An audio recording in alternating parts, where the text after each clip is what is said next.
हमें कभी एहसास है हम जिंदा हैं, ऐश भी करते हैं, अच्छे से अच्छा खाते हैं, अच्छे से अच्छा पहनते हैं। दीन किस हाल में है, कहाँ है?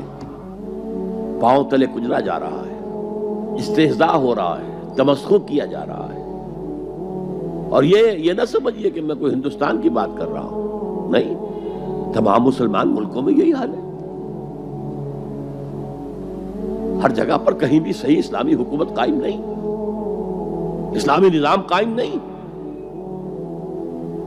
बास जगहों पर थोड़े से अहकाम शरीयत नाफिज है, उनकी अपनी बरकत है, लेकिन निजाम तो इस्लामी नहीं है।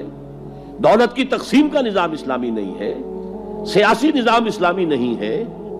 इस एतबार से हमारे अंदर शदीद नफरत तो हो। अगर ये नफरत भी नहीं है, अगर बेचैनी भी नहीं है, कोई कुढ़न भी नहीं है, फरमाया ईमान ये ईमान का कमजोर तरीन दर्जा है।